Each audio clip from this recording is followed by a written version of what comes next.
Aloha, Amy Elizabeth Gordon here, your relationship health coach, your relationship doula, your guide from the side, here to cheer you on for what matters most.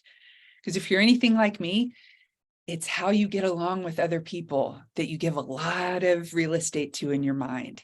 It's how you get along with other people that brings a more beautiful state to your heart or a contracted state of suffering. So I'm going to help you get over the overthinking, to release the rumination, and to land in this present moment.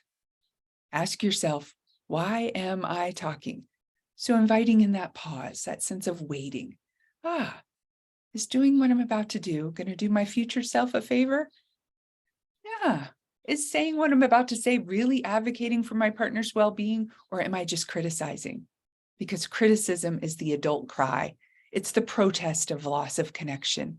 It's that minor irritant that turns into conflict, that fuels the power struggle. And when you work with me, I help you reframe that. Conflict is growth trying to happen. Yes, that is absolutely what I believe.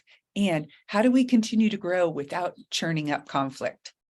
How do we recognize that pain is the touchstone of spiritual growth, but we don't always have to go back to pain in order to evolve? These are the things I'm most passionate and curious about today. So I'm delighted to be here to offer up a very simple idea, which is taken from my Imago therapy training.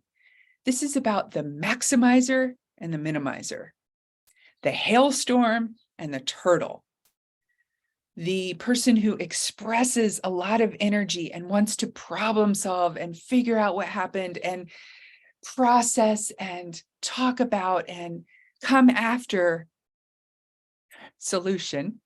That's the maximizer. That's me. Or the minimizer, the one who goes into the turtle shell, the one who closes off, doesn't feel safe to be present, to stretch one's neck out, to share one's thoughts or feelings.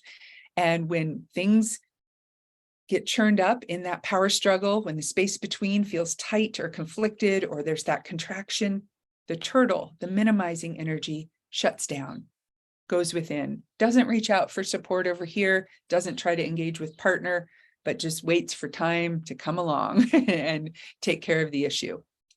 Neither one is right or wrong, good or bad. We may express some maximizer tendencies from time to time, or we may be more of a minimizer and just, why do we have to talk about this? Shut down kind of thing. I'm not here to label it as right or wrong. I'm here to gain a safe space, a container for you to cultivate greater awareness of, who am I? Am I that maximizer type? I know that's who I am. And I know my daily practice with my beloved Mark is to seal it, pause, ask myself, why am I talking? Breathe, reset, and calm down and create a safetyness. That's not a word, a safety, a safe sense in the space between, so that my husband, who's more of a turtle, can come forward. It happened this morning. It was beautiful. I had so many things I wanted to say and interrupt and correct and point out my view. Maybe it's not necessary. Pausing, containing. So for the maximizer to contain and the minimizer to come forth and express. These are what I call stretching into new ways of being.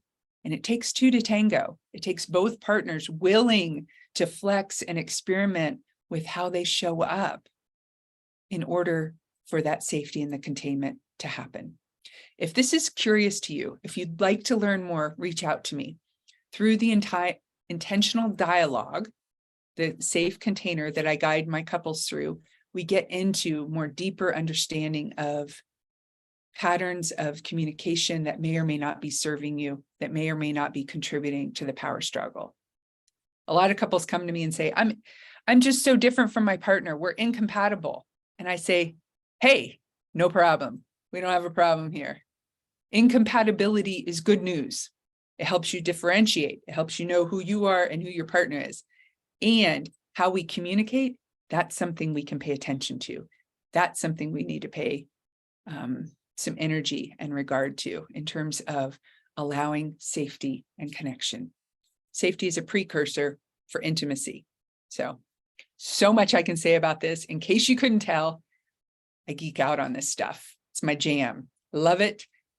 I experiment with it in my own life. Personally, I see the rewards. Professionally, I've been helping couples with this for nearly 3 decades now.